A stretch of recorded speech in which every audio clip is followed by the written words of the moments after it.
Hello, good morning from daily routine. তো আজ Sunday, সকালবেলা ঘুম থেকে উঠেই দেখতে পাচ্ছ তোমরা আমি ব্লগ করতে শুরু করে দিয়েছি। তো আজকে ব্লগ করার স্পেশাল পারপাস সেটা আগের দিন আমি এরকম একটা বেনাপুর তোমাদের ঘোরাতে নিয়ে গিয়েছিলাম। তো আজকে সানডে, আজকে আমরা কুলিতাপাড়া বলে একটা জায়গায়, সেখানে সবাই মিলিত হই, সেখানে সবাই আড্ডা মারি। তো সেই জায়গাটাও খুবই সুন্দর, তো ভাবলাম ওই জায়গাটাও তোমাদের সাথে শেয়ার করা যায়। তো তাই জন্যই আজকে সকালবেলা উঠেই ব্লগটা করতে শুরু করে দিয়েছি আমি। তো এখন একটু দেরি হয়ে তারপর আমরা এখন এখান থেকে বেরিয়ে যাবো টুয়ার্ডস কুলিতাপাড়ার দিকে। তো কীভাবে তোমরা যাবে, সেখানে কি কি আছে, তো সেগুলো সমস্ত কিছু তোমাদের সাথে শেয়ার করবো। তো চলো ব্লগটা শুরু করা যাক।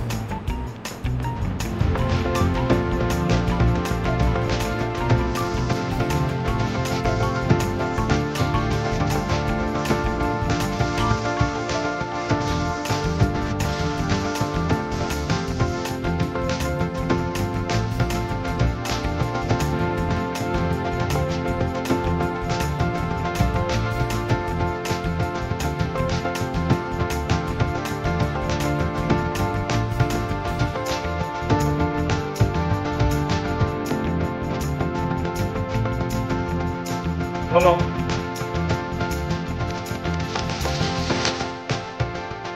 আসছেন।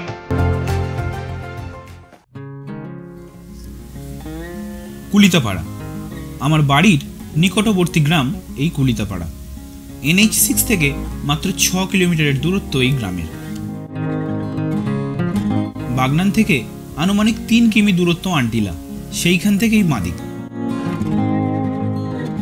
তারপর সোজা রাস্তা ধরে কুলিতাপাড়া।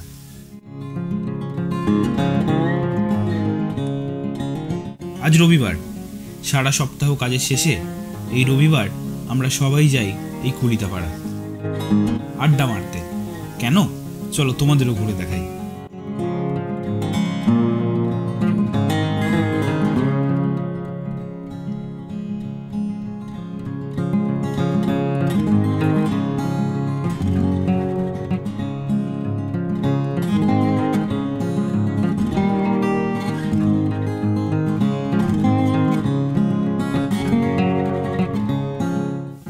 চারিপাশে সবুজে মোড়া এই রাস্তা, আর চলেছি আমরা 2025-এ এসেও 2000 সালের কিছু আমেজ এখানে এলে তোমরা পাবে।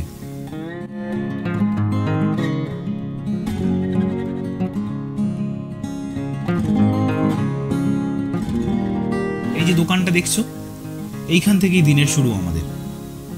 রোজ সকালের আধুনিক সেই ব্রেকফাস্ট ছেড়ে আজ মেনুতে ঘুগনি মুড়ি, পেঁয়াজ ও কাঁচা লঙ্কা।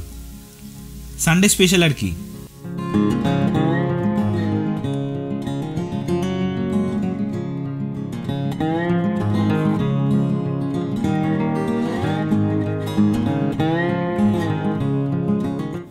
এই আমাদের কাকা, ইনি এই দোকান চালান।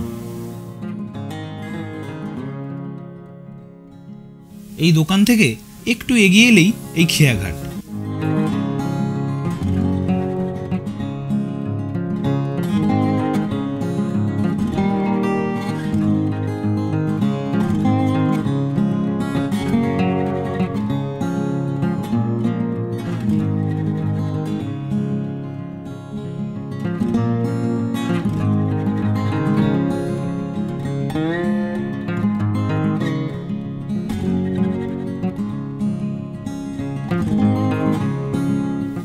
এই খেয়াঘাটে এপার থেকে ওপার এবং ওপার থেকে এপার নৌকো চলে পারাপারের জন্য। ওপারটা কুলগাছিয়া পড়ছে।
সেই কবে পুকুরে চান করেছিলাম, ভুলেই গেছি।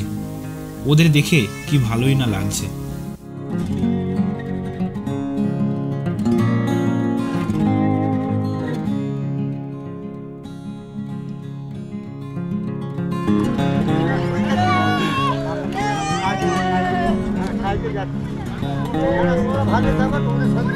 একদম, তোমরা ভালো থাকো।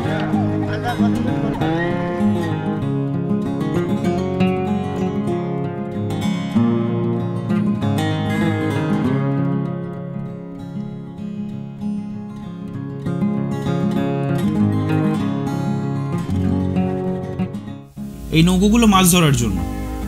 অভিজ্ঞ ব্যক্তি ছাড়া ব্যালেন্স করা কিন্তু খুবই মুশকিল, এবং জ্যাকি সেটা পরীক্ষা করতে গিয়েই ফ্যাসাতে পড়ল, আর একটুর জন্য ডিগবাজি খেতে খেতে বেঁচে গেল।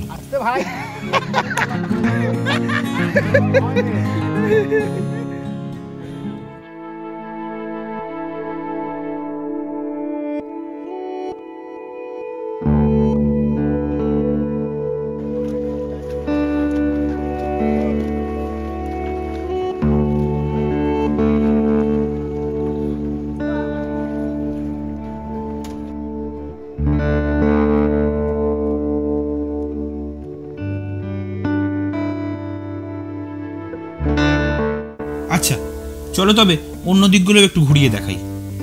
এখানে এই দোকান থেকে একটু এগিয়ে এলেই কিছু রিসর্ট রয়েছে পিকনিক করার জন্য, বেশ সাজানো গোছানো এবং পরিষ্কার পরিচ্ছন্ন।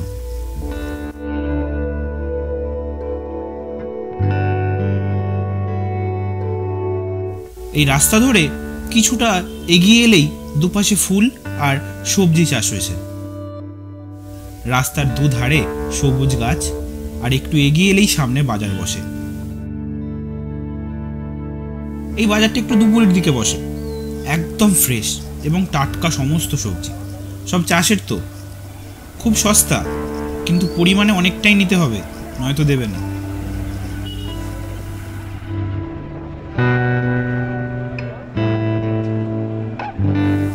এই বাজার ছেড়ে একটু এগিয়ে এলেই এই বট গাছটা পড়বে।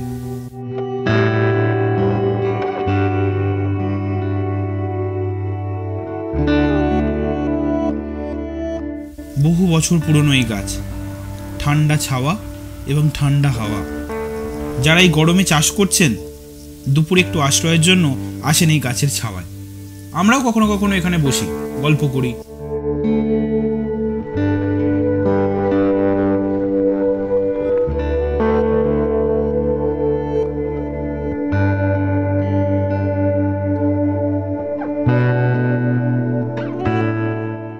আবার কখনো এখান থেকে একটু এগিয়ে এসে এখানে আড্ডা মারি।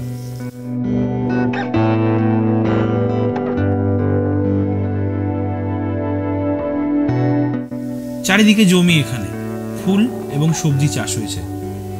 যেই দিকেই তাকাই, চোখ এবং মন দুটোরই কেমন যেন শান্তি চলে আসে।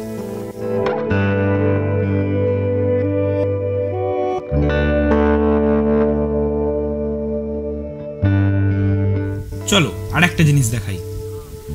এই যে কল দেখছো, এই কলগুলোতে এখন প্রায় দেখাই যায় না, এখন চারিদিকে টাইম কল। জমির এপারে গাঁদা ফুল এবং ওপারে ঢেঁড়স চাষ হয়েছে।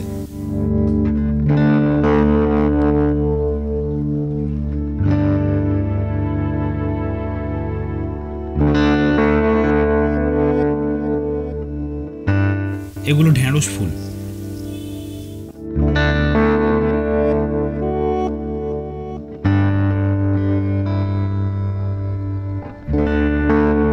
আর এই যে গাছটা দেখছো, এটা সাঁই বিলেতি গাছ, ইংরেজিতে বলে জঙ্গল জলেবি। আর এই সাঁই বিলেতি ফল বা জঙ্গল জলেবি, সবুজগুলো হলো কাঁচা এবং এই যে লাল লালগুলো দেখছো, এগুলো পাকা। ফুলের মতোই দেখতে এই ফল। পটাশিয়াম এবং ম্যাগনেসিয়ামের কারণে রক্তচাপ নিয়ন্ত্রণও করে এবং হৃদরোগ ও স্বাস্থ্য বজায় রাখে। শুধু এটাই না, অ্যান্টিঅক্সিডেন্ট এবং ভিটামিন বার্ধক্যের লক্ষণগুলির বিরুদ্ধে লড়াই করে এবং তারুণ্যের উজ্জ্বলতা বৃদ্ধি করে।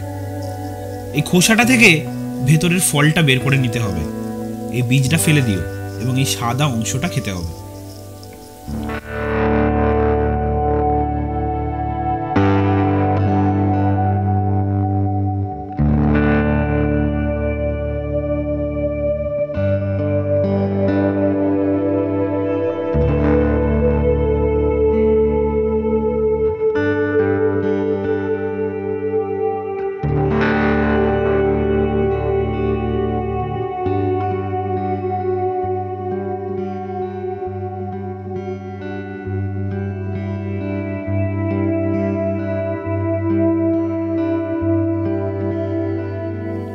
চারিপাশে এত সুন্দর পরিবেশ ছেড়ে আর বাড়ি যেতে ইচ্ছে হয় না। ওদিকে সময়ও পার হয়ে যাচ্ছে, মায়ের ফোন চলে আসবে এবার। এখন দুপুর 1:30 বাজে, গরমকাল, কিন্তু এখানে পরিবেশটা বেশ ঠান্ডা, এত গাছের জন্য আর কি। চলো তবে এবার উঠি, বাড়ি ফিরতে হবে তো। ভিডিওটা কেমন লাগলো জানিও, কোনো জিজ্ঞাসা থাকলে সেটাও জানিও। এই ভিডিও তোমাদের কোনো কাজে আসলে চ্যানেলটা সাবস্ক্রাইব করতে পারো এবং আরও এরকম ভিডিওর জন্য চ্যানেলটা লাইক করো। থ্যাংক ইউ ভিডিওটা দেখার জন্য। দেখা হচ্ছে